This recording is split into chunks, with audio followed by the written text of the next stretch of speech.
His Excellency President Dr. Irfaan Ali last evening announced significant adjustments to the salaries of several categories of health professionals. I have with you in studio to discuss the announcement made by the President, the Honorable Dr. Ashni Singh, Senior Minister in the Office of the President with responsibility for finance, and of course the Honorable Dr. Frank Anthony, Minister of Health. Gentlemen, good day and welcome to this discussion. Thank you. Minister, I want to start with you as the subject minister for the sector. The adjustments in many instances, more than 50%, I think in one instance, over 70% adjustment to the salary of one category. Your initial reaction to the announcement by the President, bearing in mind and taking into account the fact that there has been significant calls by healthcare professionals for some time now for adjustments to their salaries. Well, I think this has been one of the best news healthcare workers can have at this time of the year. As you rightly said, this was something that persons were asking for some time, for these adjustments.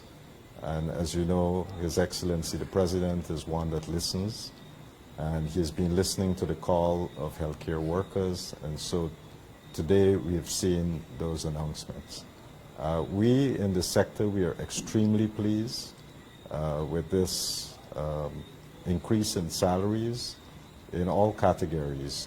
We have seen the adjustments for allied healthcare workers, pharmacists, laboratory technicians, and many healthcare workers that would normally assist doctors and nurses in doing their jobs. And all of these categories of persons would have seen significant increases in their salary.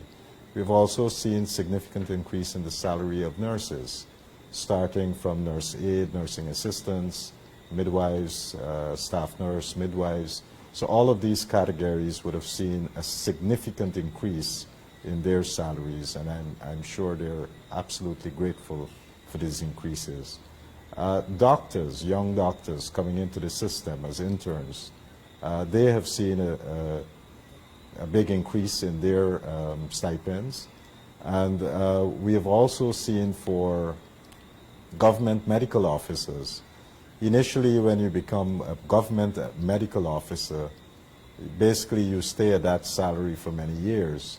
But in this current arrangement, what was done was that you have after you've spent a year, after you've spent 2 years, 3 years, 4 years, the salary would have increased for all these persons who have spent X amount of years in the system.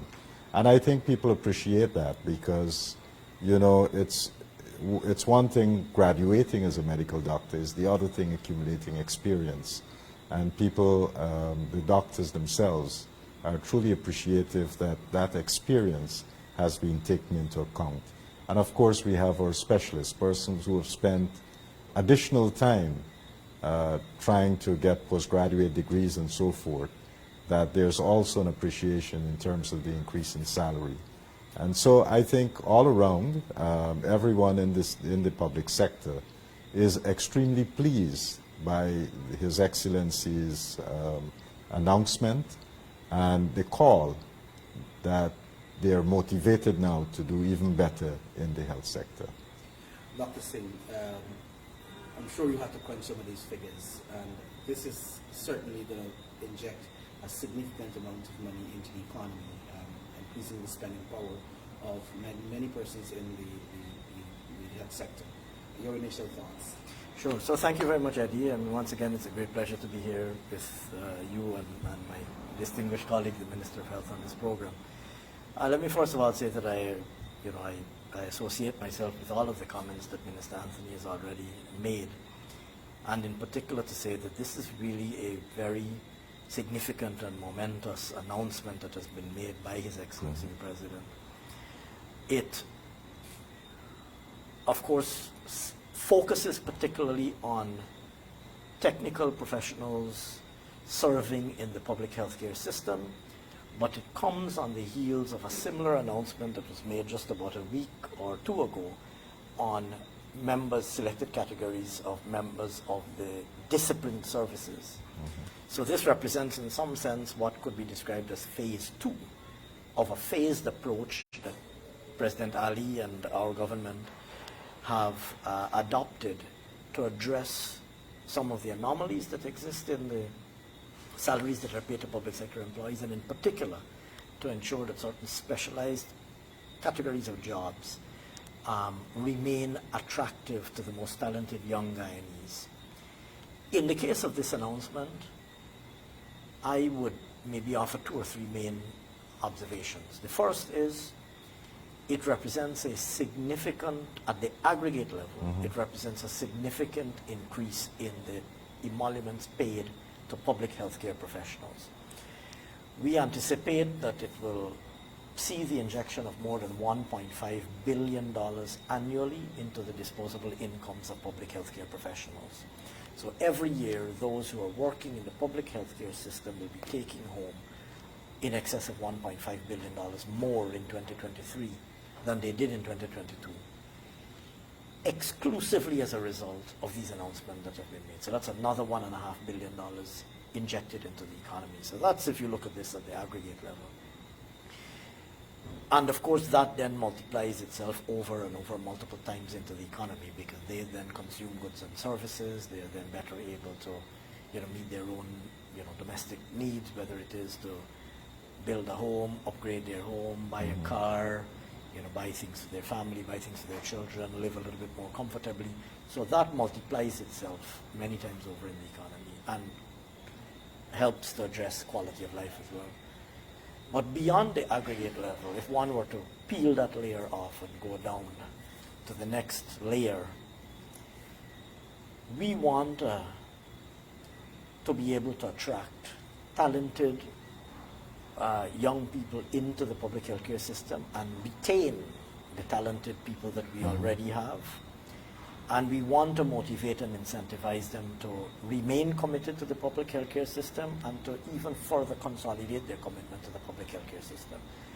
And this range of announcements specifically speaks to that objective, because the public healthcare system has, of course, hundreds of very talented and very dedicated doctors, hundreds and hundreds of very talented and dedicated nurses, dozens of very talented pharmacists, pharmacy assistants, etc., technicians, etc. We want to make sure that we continue to be able to attract good quality input. We want to make sure that in terms of, in terms of the talent pool, we want to be able to attract people with good qualifications, and we want to be able to continue to retain the very talented people that we already have in the system. And this announcement seeks to address specifically that. So, for example, Frank mentioned a number of categories. Let's take doctors, GMOs. Historically, there's been an anomaly, because within the Georgetown Public Hospital system, doctors are recognized, young doctors are recognized for the number of years of experience that we have. So you come in as an intern, you do your rotations, you become a medical officer. After completing a year within the GPHC system, you move up to what they call postgraduate year 2, and then I think postgraduate year 1, postgraduate year 2, postgraduate year 3, and then beyond. And every additional year that you spend in the system, you get an adjustment to your salary in GPHC. That did not obtain across the rest of the public healthcare system. We're fixing that anomaly now. So across the entire public healthcare system, whether you're working in GPHC, or Linden Hospital, or Mabaruma Hospital, or New Amsterdam Hospital, or Lethem Hospital, wherever you're working, this graduated system that remunerates you at one level when you're an intern, moves you up when you become a full-fledged GMO, when you're qualified fully as a doctor, you become an entry-level GMO or a government medical officer, moves you further up when you complete 1 year of experience, 2 years, 3 years of experience. That arrangement, which previously obtained only a GPHC, is now applied across the entire system. So doctors in Linden, Mabaruma, Lethem, everywhere will now benefit from Leonora, everywhere. West Demerara, literally everywhere. I don't want to go through all of the regions. But, that matters, because we want to make sure that the same incentives that exist for young doctors to stay at GPHC also exist for doctors throughout the public healthcare system, and this announcement speaks specifically to that. Similarly, there are a number of categories of workers where, we have people who have served for a number of years. If you think of nurses or experienced nurses, the medics category of workers. This are now pharmacists. As you know, a very significant announcement. Pharmacists got in excess of 60% salary increase based on this announcement. For those categories, we want similarly to make sure that we're able to retain people and motivate them to continue to work and work in the dedicated fashion that so many of them have been working for many years. And then thirdly, I want to make the following point, that the President and Minister Anthony have often spoken about the transformation that's taking, and all of us in the Cabinet have spoken about the transformation that's taking place in the country under this PPP government, and in particular about the transformation that's taking place in the public healthcare system. President has spoken, Vice President, Prime Minister, Minister Anthony have spoken about the big investments that we're making in public health care. Brand new hospitals. We had a turning of the sod for a brand new maternity and pediatric hospital, which is going to be a world-class facility. Six brand new regional hospitals across the length and breadth of our, several regions in our country are going to have a brand new regional hospital. 4 brand new telemedicine centers that are going to be located across particularly our hinterland regions to make sure that in the hinterland, world-class diagnosis is available in a timely manner. No longer will patients have to fly out to a coastal facility or a large referral facility to be able to get good quality diagnosis. They'll be able to get that in situ. You walk into a hospital, one of these 4 telemedicine centers anywhere in the country, and in situ, in that location, right there, the necessary tests are done, transmitted electronically, read, diagnosed, and the diagnosis sent back immediately. And even doctors interacting with the patient using remote technology. Now, these are major investments that we're making. Upgrading the Georgetown Hospital, upgrading the Linden Hospital, upgrading the New Amsterdam Hospital. These are major investments that we're making.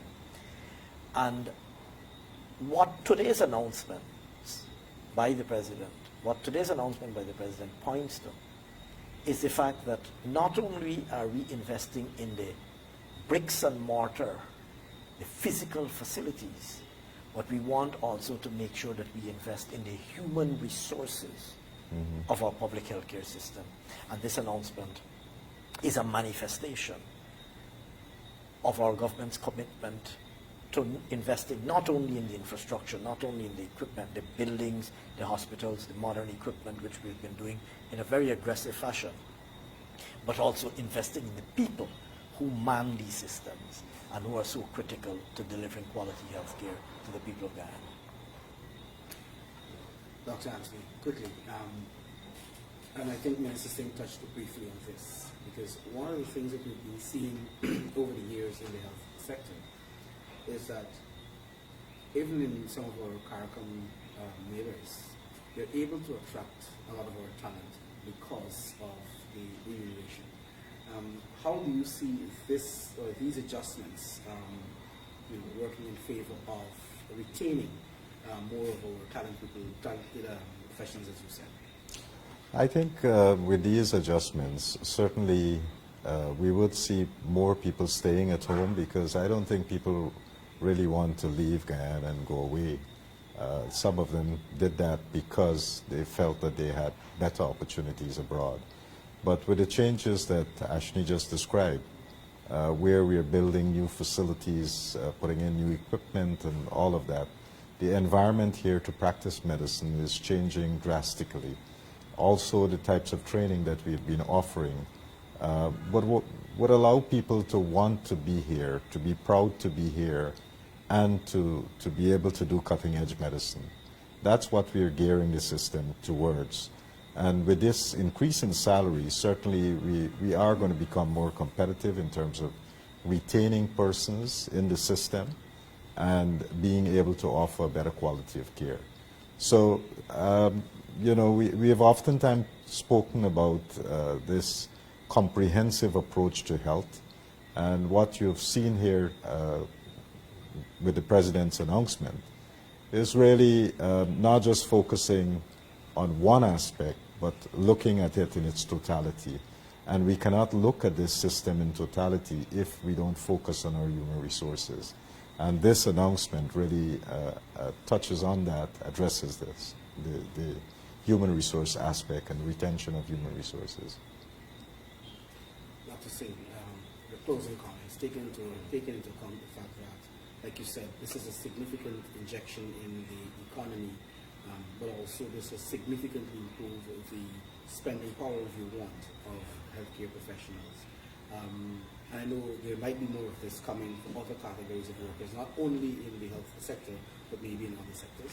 Sure. So you are right that, I mean, the President was very deliberate in speaking of a phased approach.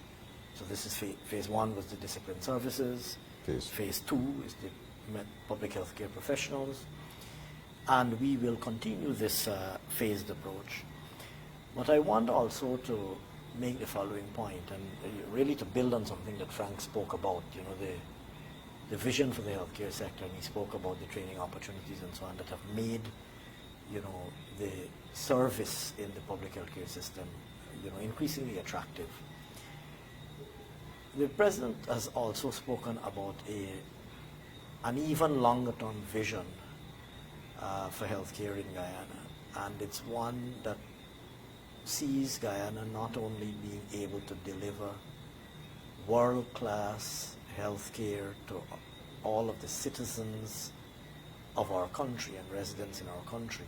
Clearly that is one aspect. Mm-hmm. And within that aspect, we see a role not only for the public sector, but we see an important role for the private sector. So, for example, we are encouraging private sector investment in healthcare. One of the first things that this People's Progressive Party government did when we came into office was to remove corporate taxes on companies operating in healthcare. And that was designed to incentivize companies, make Guyana an attractive place for companies to come and do business in healthcare. We have also entered into strategic partnerships with international partners, world leaders, including the Mount Sinai system of the state of New York. And on another occasion, when time permits, I'm sure Minister Anthony will speak a little bit more about what we're doing, but that's a world-class player that we're partnering with, you know, to bring us up to a point where we are really delivering world-class care, where we have the capability to deliver world-class care involving both the public system and the private sector. And we value the investments by the private sector. We're encouraging the private sector to invest more aggressively in their capabilities because there is an important space and an important role to be played by the private sector in the provision of healthcare services, as is the case in any modern economy around the world. But the vision also includes and involves us getting to a point where not only do we provide world-class care to all of our citizens, but where we become a destination for medical tourism, what's called medical tourism. We want to get the healthcare system up to a point where even persons from the Caribbean, Come here. even persons from the diaspora can come to Guyana. There are many members of the diaspora that are waiting on a waiting list somewhere, awaiting attention. They're Guyanese. We want them to be able to access good quality care here, that they're comfortable coming back to their home in Guyana and having access to good quality care in a timely manner. And even persons in the Caribbean, just as persons, you know, we all know of a time when Guyanese persons used to, you know, if the circumstances warranted it and they were able to mobilize the financial support to do it, they would travel to Trinidad and Tobago to get medical care, or Jamaica, or Cuba, or wherever else. Like I said, if the circumstances required it and if they were able to mobilize the financial support to facilitate it, we want to get to a point where, in fact, the flow of traffic is in the reverse. And not only do Guyanese feel comfortable staying at home and are able to get world-class care, but indeed that others will see Guyana as a destination to go to in order to get good quality medical care. And so that, in fact, is the ultimate destination that we want to get to. And there are many pieces to that puzzle. Infrastructure is one. Human resources is another. Equipment. Certainly no equipment. Infrastructure is one. Equipment is one. Performance management is another very important dimension, ensuring that the system works efficiently, consistent with a modern healthcare system. And of course, integral to that is human resources. And, remuneration is an important dimension to that, and we are, taking yet another step to. I should mention, in fact, that the announcements that were made are on top of the 8% across the board that was awarded in 2022. So there's an 8% across the board increase awarded for 2022, and these additional increases are granted on top of that 8% with effect from the 1st of January 2023. And so HR is an important dimension of this. Remuneration, within HR, remuneration is an important aspect. And then, of course, very critically, and I will end on this note, Frank spoke about it, training. Training our professionals in the public healthcare system to raise their technical capabilities, but also training to address things like customer and patient care and quality of service and so on. So there are many dimensions to this, and there is a very clear long-term vision that our President has articulated, that Minister Anthony has articulated on many, many occasions, and we're going to continue to work diligently to realize that vision. Well, gentlemen, I want to thank you very much for joining me to have this initial discussion on the President's announcement. And of course, I think the healthcare workers, the other categories, and workers generally, I think, are looking forward to what is in store, because we've seen consistently benefits being given to workers and to all Guyanese across the board, even during the pandemic and now beyond the pandemic, fulfilling many of the promises made by the People's Progressive Party Civic on the campaign trail. So, gentlemen, it's a pleasure to have you here this evening, and to viewers and listeners, we want to say thanks for watching. Thank you very much, Eddie.